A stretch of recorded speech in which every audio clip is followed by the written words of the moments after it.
give me a test. What? Like, test. Test? Test. Test.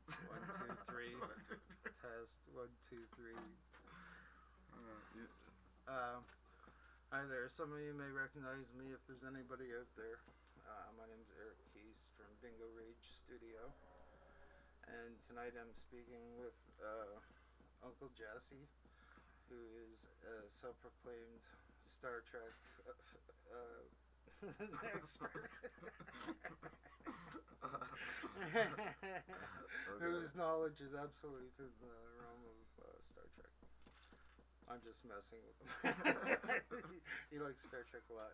What? Yes, I do. Do you want to introduce yourself, or would you like to remain fairly anonymous? Would you like sunglasses? I'm okay. Okay, we're live. Yeah. Microphone appears to be working. Video appears to be working. So,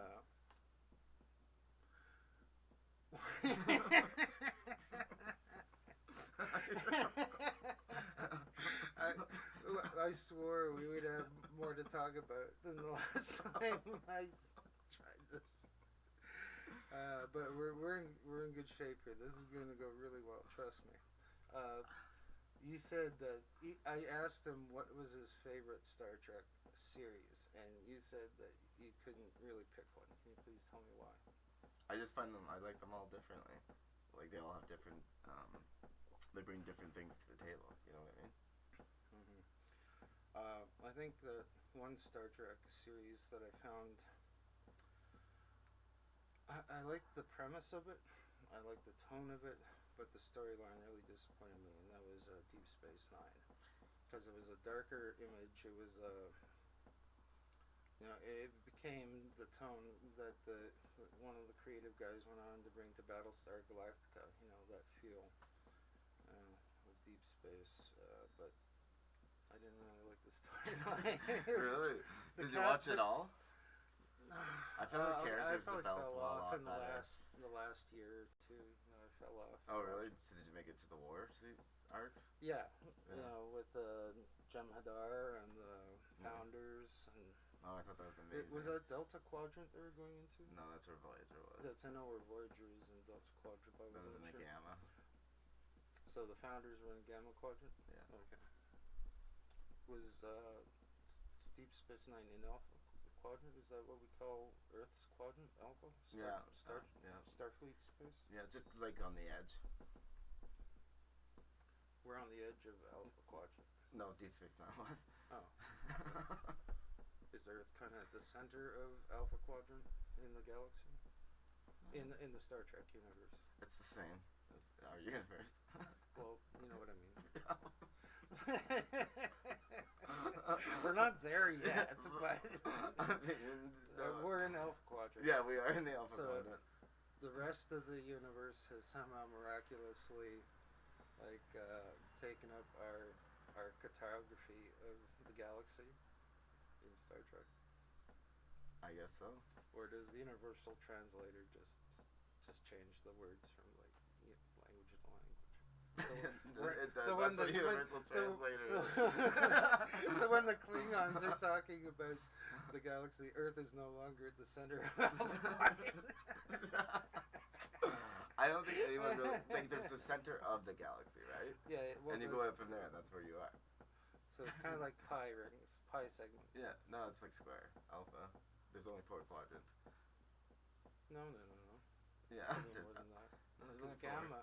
Alpha, beta, gamma, delta. Beta, oh, okay. Yeah. Well, 4 large pi squares. Pi cuts, sorry. They're triangles. Square. Wedges. No. Yeah, they radiate out from, don't they cut through the galactic center? Well, no, it's more like this. You know? Well, the galaxy is like a pie. Yeah, well, I don't know. It's just like that. And so if you cut it into on 4... a map I see, it's like this, you know? Damn it. We need visual aids. Yeah. Okay, well, forget that. Yeah. Fuck that. Yeah. Fuck that shit.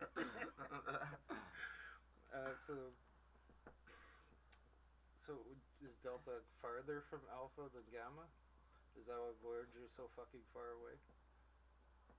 Yeah, to get to like us, they would sort of have to go instead of going through center. You know what I mean? They'd have to go through the beta too to get around to where they're positioned. It's like there's no shortcut through the middle. It's too violent there. Well, yeah, you gotta think of hostile planets. You've got the massive black hole at the center of the galaxy, and the fastest stars in the whole friggin' galaxy are just whipping around this thing at light years per hour. Yeah. You know, and yeah, you can't fly through that. Are you crazy? Kind of go around. Yeah. I mean, they find shortcuts and stuff, right? But they finally make it home. Yeah, I love the ending of Voyager. I know, it was awesome. My favorite Star Trek arc or mini series is the 2-part ending of Voyager, and I thought it was really appropriate.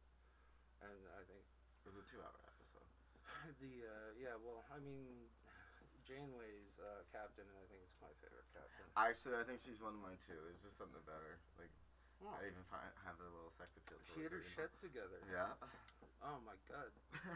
Put her in fucking charge. You know? Okay. I get it. She's in charge. What do I do?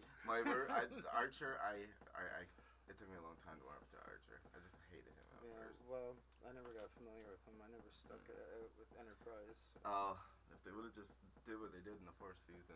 I mean, the 3rd season wasn't too bad. You keep saying that, but oh my god, it's burned 2 seasons to get to I know. I said if they should have done what they said. The worst was Lost, of course.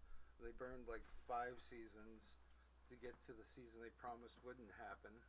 Yes, I'm holding those bastards accountable. J.J. Abrams, you should have had more accountability for this. They swore up and down it wasn't purgatory. It was purgatory. You lied. You lied to us. I want Jupe in season 7. And those of you out there know what I mean. Okay, sorry. Go. Star Trek. Basically what I was trying to say is don't fill the beginning of your series with bullshit and then try to cram it all in at the end.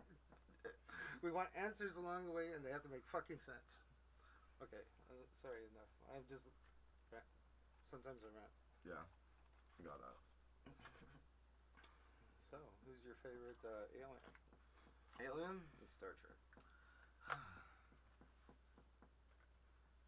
Usually goes by series, right? Just a second.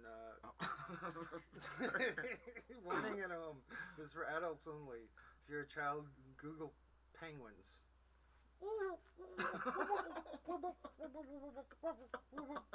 And go away.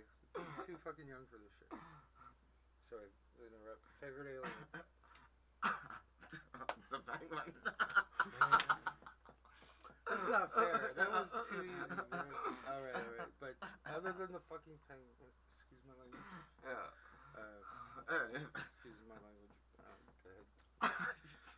Favorite alien? No, Star Trek. Or do you have categories of aliens? Do you refuse to be tied down even to something? Well, no. I don't know. There's so many, right? Let me narrow it down for you then. Okay. Favorite female alien whom Kirk has had intimate carnal knowledge of. I got 2. Maybe the Orion slave girl. The Orion slave girl. The Orion. I can't remember. A lot of veils. The green. Oh, green one. Okay, well, green one was one of mine. Another one was the Antarian, the blue girl with the antenna. I'm pretty sure there was. Andorian. Sorry. Thanks. See, Star Trek expert. And I don't know if it's real or if it's something from my youth that I imagine. With an antenna? Antenna girl. Yeah. So it could be on the original Star Trek. I don't ever remember seeing it. Or it's just me and every other 14-year-old boy back in the late 1970s. I was born in the 80s. Well, I was early 80s. 14. Oh. So I was in 94. So I wasn't a hippie. I was a post-hippie. Anyways. So, what's your favorite alien? Kirk alien. The green Orion one? slave girl. like long brunette hair, kind of muscular girl. Oh no, she's Like green. She's She-Hulk? all green. Or am I thinking of And they all have She-Hulk? sexy fucking. I'm thinking of She-Hulk. Yeah. Yeah. But a lot smaller. Which works for me. That's fine. You know, a little bit of slap and tickle. It's good. Okay, so forget that. How about favorite alien enemies? I have one. Well, Borg, of course. Across all. Okay, all right. Yeah. And then The Borg were the ultimate enemy. Species 8472. I really like them. From liquid space. Yeah, fluidic space. Fluidic space. Okay. Yeah. I really like the arc they did with that species because it was over like 2 seasons, and I think it overlapped a bit with one of my favorite species, the Hirogen. Who were predatory aliens who hunted sentient species. For the hunt. Yeah. Sport, pleasure, yeah. eating. Yeah, they ate them. Yeah. But they turned the whole Voyager basically to a giant holodeck, and they were reenacting wars from World War II. World War II. They flipped through different battles, or they'd be doing the Klingons. We arrive in the middle of World War II, but they were talking about like Roman wars, and they could recreate like the weaponry of that time period and the injuries of that time period, and they just kept sending people back to sick bay, Put them back out. put them together and throw them back out. Yeah. They had no idea how long they were actually in this. Holodeck fantasy. It was like a gladiatorial event that didn't stop, and it was amazing. Yeah, it was quite a series to get out of that predicament was pretty cool.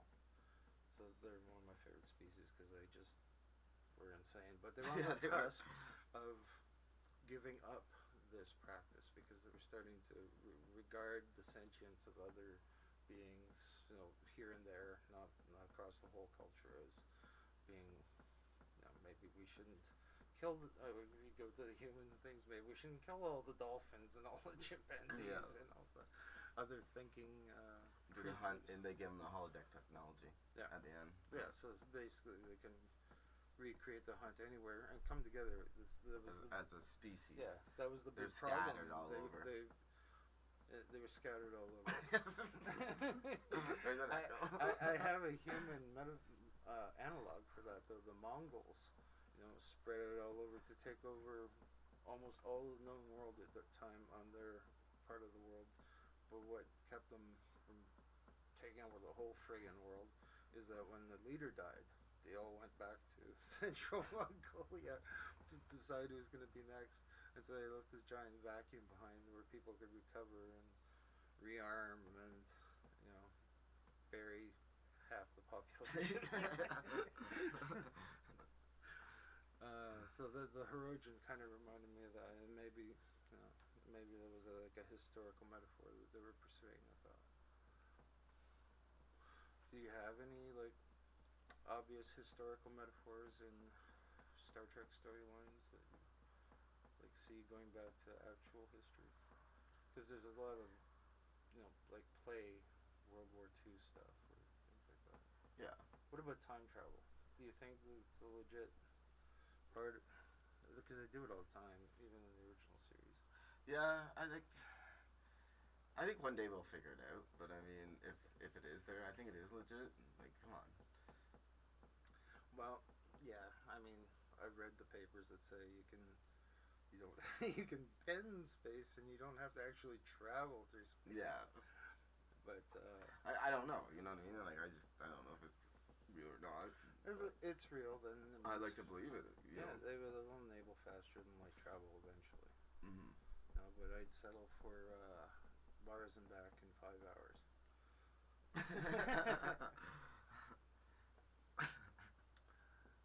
What's impulse power? Do you have any idea like how fast that is?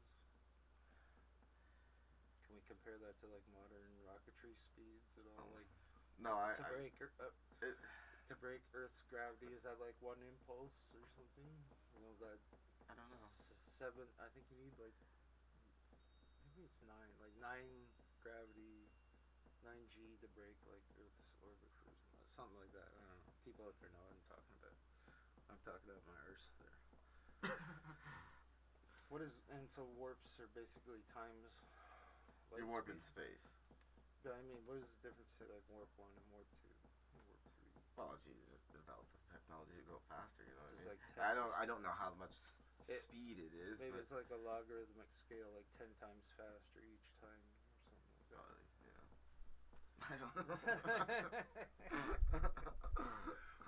Renowned world Star Trek expert. Well, I probably, you know. So you probably cut that. Fuck. Why? Okay, well, Anyway. what's your favorite, like, starship in the Star Trek kind of canon? Or even... I love the Defiant because it just came out of nowhere. You weren't expecting it. Had cloaking device and it was built to fight the Borg. It was a it was a weapon. kick-ass shit. It was a weapon. And, but... I don't know. I like Voyager. I like Voyager like I designed a Voyager. Okay, well, how about favorite alien line? Like, what is your favorite? Because all the different aliens have like a look. The Borg, of course, are ubiquitous. Borgs and cubes, except for like their space stations. I always like the Romulan Warbirds. Yeah, they look pretty badass. Yeah. But they kind of run in with the Klingon stuff. It's kind of, I think of the different ships. They're not distinctive, overly distinctive. I don't know. See, I don't know them that well. I like the Borg because they're very simple. Oh, I recognize that. Simple. Look at the cube. This one's bigger. I think.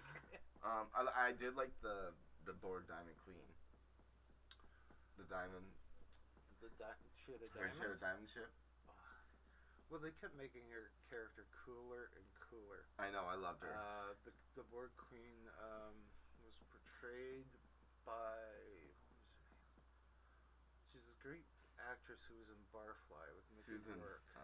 Something. I'm pretty sure. I'm sorry, I'm spazzing out on a great Star Trek. But actress. you know what I really like though? They brought the original Borg Queen from the movie back for the last episode of Voyager. Yeah. But I felt like the girl that was doing the Borg Queen kind of got ripped off there. But I mean, she was a better known actress. Yeah. No, I know, but I mean, I guess she just had a look, man. Yeah.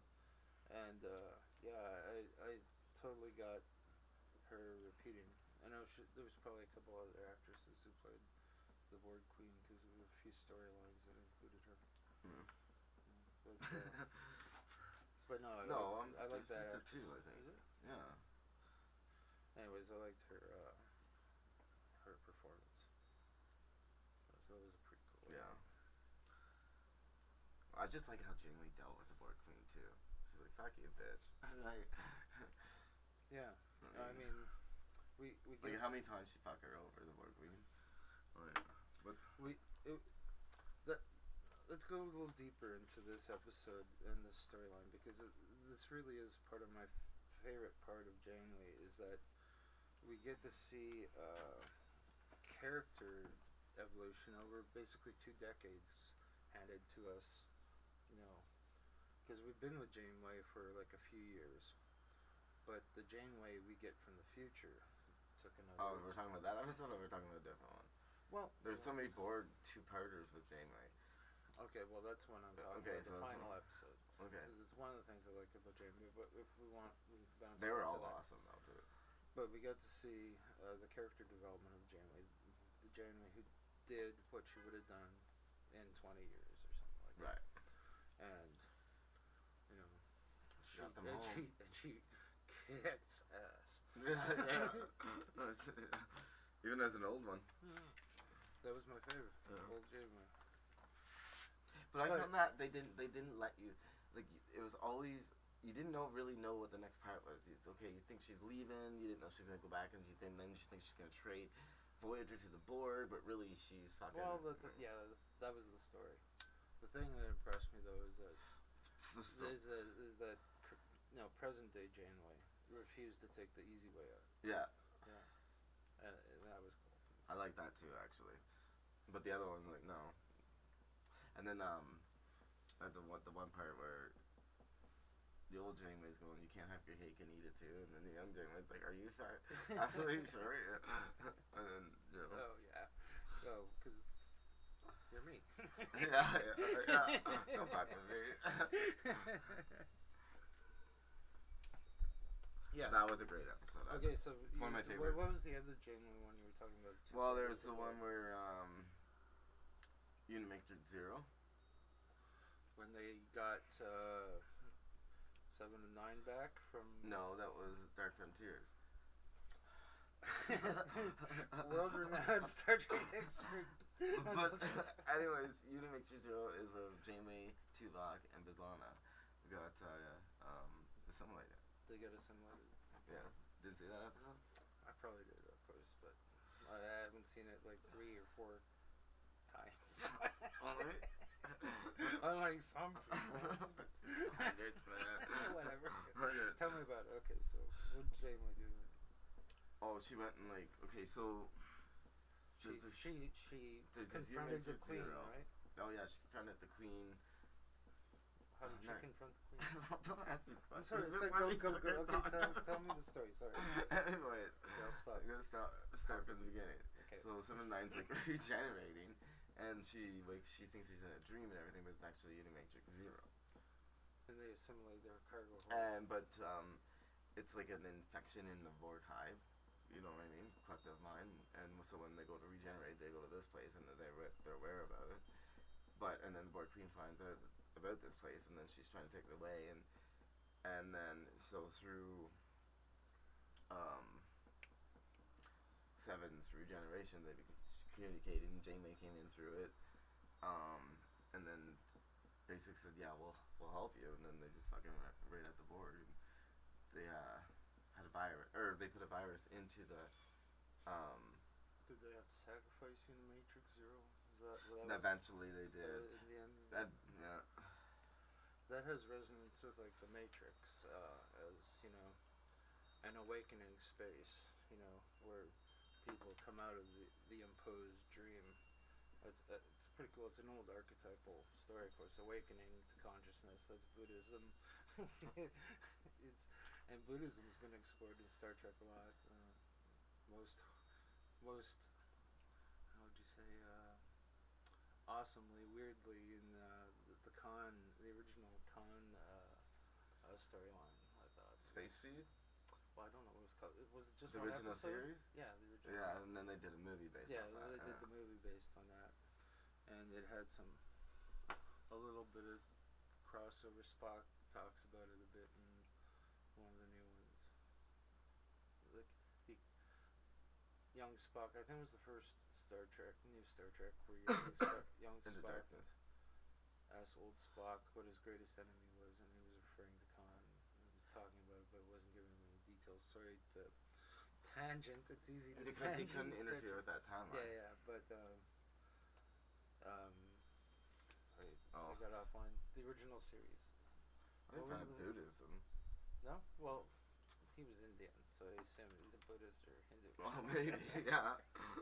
But maybe I'm just They were genetic. I am prejudiced. I admit my prejudice. They were genetically enhanced. Yeah. I think They weren't all from India. Just Khan. Yeah, I think so. Yeah. Oh, okay, well, there you Well, go. yeah. No, definitely no. Did you not see the movie or anything? I don't know. They were all gray and covered in dreadlocks by that time. Well, they were stranded on a planet, man. And that's possibly not just in Star Trek, but in all like horror movies. One of the most squeamish moments of my life when they put the ear thing into Chekhov. Oh, I know he comes out. Yeah, and then they control his thoughts because this thing is like severed his self control somehow. That was great. That was So what was the original episode called again? Space Seed. Space Seed. What did you think of that episode? It was only one episode? Yeah, I guess it was only one episode. They only did one episode back then, pretty much. Yeah, it wasn't really. No, they brought Harry Mudd back a couple times, a bunch of times. Yeah, but not as like an extended storyline. It's just a recurring character, right? Yeah. So what do you think of Khan, though? Was he an uber... I didn't like Benedict Cumberbatch's Khan. He was just like a mercenary. Yeah, and he cried. Like, why would he cry? Khan's not gonna cry. You know? Like, it was a good story, but I mean, I just didn't like... No, I didn't like, a lot of gratuitous violence in that particular Star Trek. What do you think? Should Star Trek be violent or not violent? The new stuff seems to be pretty violent. I really like the effects in the space battles, but I don't find that we're even getting the space battles or anything. The Enterprise is taken out with a couple of shots. We didn't even get... I mean, the closest thing we got to a space battle in the newest one was the barricade, where they played the music at the what do they call it? I don't even call it space station. Yeah, Yorktown. But Station. I don't even find that about it. They're just flying through, firing, and everything's just bleh. Yeah, you're right. It wasn't really a battle, you know. I don't know. It was such an I love that movie though. It was such an overwhelming force that the only way to fight back was to come up with a gimmick weapon. That's what they call Deus Ex Machina in the business. Some magic thingy. Oh look, here's the thingy that solves the problem. Sorry. Whatever. It worked. Yeah, it worked. But I really, you teared up during the fucking movie. Oh yeah. Almost got me crying. Holy fuck. Trying to hold it back. All movies are tearjerkers now. It's a requisite. The Spock and the fucking... Spock. I thought they did a great... If you didn't cry over Spock, fuck you. But no, even when they brought that extra out of the original cast, that was heartbreaking. The one thing I didn't like the new series tried to do an homage to was the switcheroo between Spock and Kirk, when Kirk is the one who becomes irradiated instead of Spock in this timeline. Mm-hmm. If they just stuck to the original dialogue and just kind of done a shot-for-shot remake of the final bit, it would have been just an amazing crossover. Instead, they fucked it. They fucked it. More of a... It would have had more for impact. The 50th anniversary. For the fans, for the goddamn actual fans, that would have been amazing. But no, they just had to put their spin on it or whatever the fuck. Yeah. No, probably a lens flare too, you fuckers. They were done in the third.